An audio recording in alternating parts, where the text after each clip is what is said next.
হৈ গ'ল ধুনীয়াকৈ সয়াবিনৰ পকৰি। নমস্কাৰ, মঞ্জয় চেনেলৰ অন্য এটি ভিডিঅ'লৈ সকলোকে স্বাগতম জনাইছোঁ। আজি বনালোঁ সয়াবিনৰ পকৰি। আহক চাওঁ কেনেকৈ বনালোঁ। প্ৰথমতে মই সয়াবিনখিনি গৰম পানী দি পেলাই অলপ সময়ৰ কাৰণে ৰাখি দিম, যাতে ই কোমল হৈ যায় সম্পূৰ্ণৰূপে। সেইকাৰণে তেনেকুৱা ধৰণে ৰাখি দিম।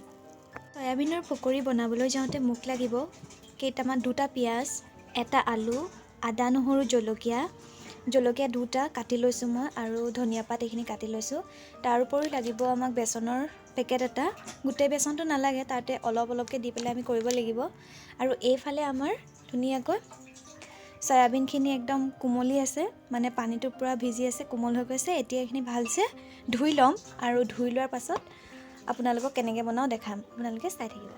সয়াবিনখিনি ভালদৰে ধুই লোৱাৰ পাছত এতিয়া আমি এইখিনি ধুনীয়াকৈ মিক্সাৰ গ্ৰাইণ্ডাৰত মাৰি ল'ম।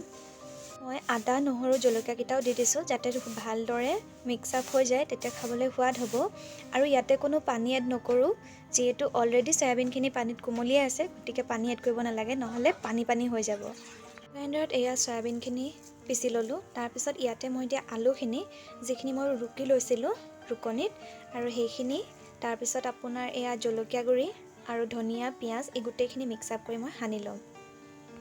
এই ধৰণে আপোনালোকে গোটেই বস্তুখিনি ধুনীয়াকৈ সানিব। হাতেৰে চামুচেও কৰিব পাৰিব, কিন্তু চামুচেৰে কৰিলে মানে গোটেই বস্তুখিনি ভালকৈ মিক্স আপ নহ'ব।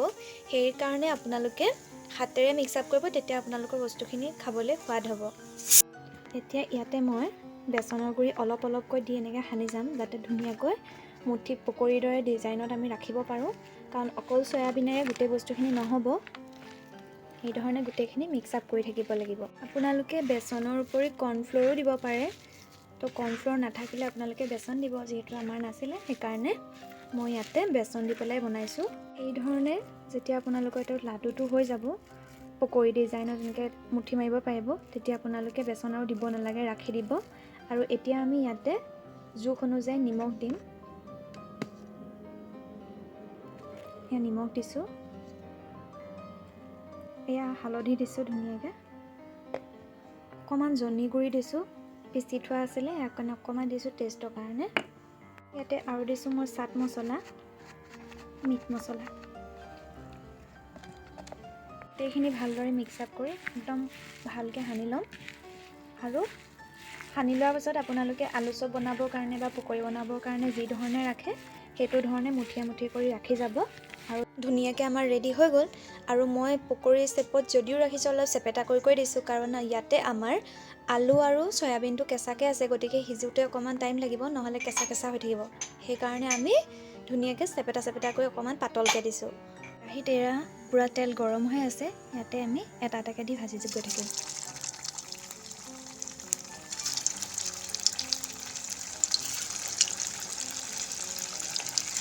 গেছৰ ফ্লেমটো একেবাৰে মিডিয়ামত ৰাখি ল'ব, নহ'লে পটককৈ ওপৰটো ৰঙা হৈ যাব, কিন্তু মাজৰটো নিসিজিব।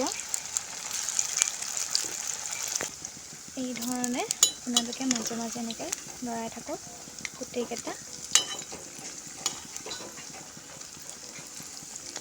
এয়া দেখিছেনে, একদম ৰঙা টাইপ হৈছেগৈ, এতিয়া সিজাৰ দৰে হৈছে।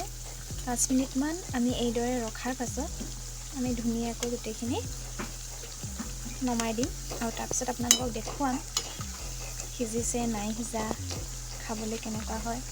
সেইটো সয়াবিন সকলোৱে খাই ভাল নাপায়, কিন্তু পকৰি ডিজাইনত বনালে চাগে হয়তো গমেই নাপাব সয়াবিন নে কি। আপোনালোকে এনেকৈ খাই চাব বনাই। হৈ যোৱাৰ লগে লগে মই এয়া ৰাখি দিম, আৰু বাকীখিনিয়ে যি আছে সেয়া বনাই পেলাই আপোনালোকক দেখুৱাম। হৈ গ'ল ধুনীয়াকৈ সয়াবিনৰ পকৰি। আপোনালোকে ভাতৰ লগতো খাব পাৰে, চাহৰ লগতো খাব পাৰে, আপোনালোকৰ ইচ্ছা কথা। আৰু এইদৰে বনাই খাই চাব। যদি ভাল পায় তেন্তে লাইক কৰিব, কমেণ্ট কৰিব, শ্বেয়াৰ কৰিব, আৰু ছাবস্ক্ৰাইব কৰিবলৈ নাপাহৰিব। ধন্যবাদ।